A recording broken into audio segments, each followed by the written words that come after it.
Bien avant 1945, ils étaient déjà là.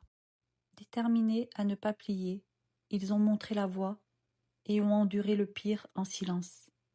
Mais la mémoire est restée. Le peuple a porté le poids du silence, mais ils n'ont jamais oublié. Et de leur douleur est née la force. Le souffle était encore là. Quelque chose de nouveau était né. La Corée a commencé à se relever. Ils ont choisi de reconstruire. L'évolution d'un peuple venait de commencer.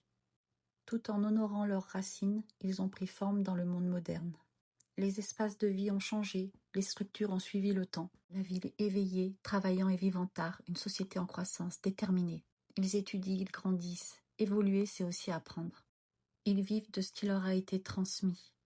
Le savoir circule, il devient une force motrice du progrès. Les livres relient les générations et ouvrent des fenêtres sur le monde. Enseigner le coréen, souveraineté d'une voix enfin entendue.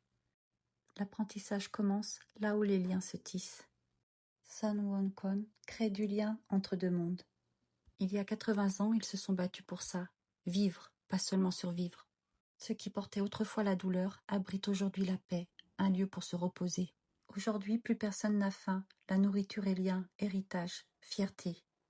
Enveloppé de couleurs, le kimbap dit tout. La Corée d'aujourd'hui, c'est un goût, une histoire, une identité. Autour du feu, la Corée affirme sa présence. Ses saveurs voyagent à travers le monde.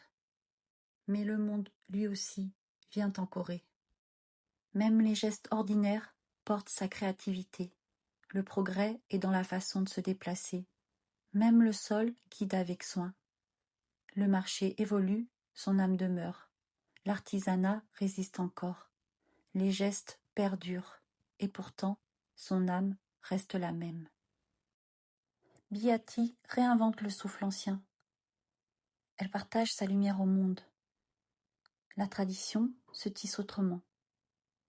Mais la mémoire perdure, même à travers l'évolution.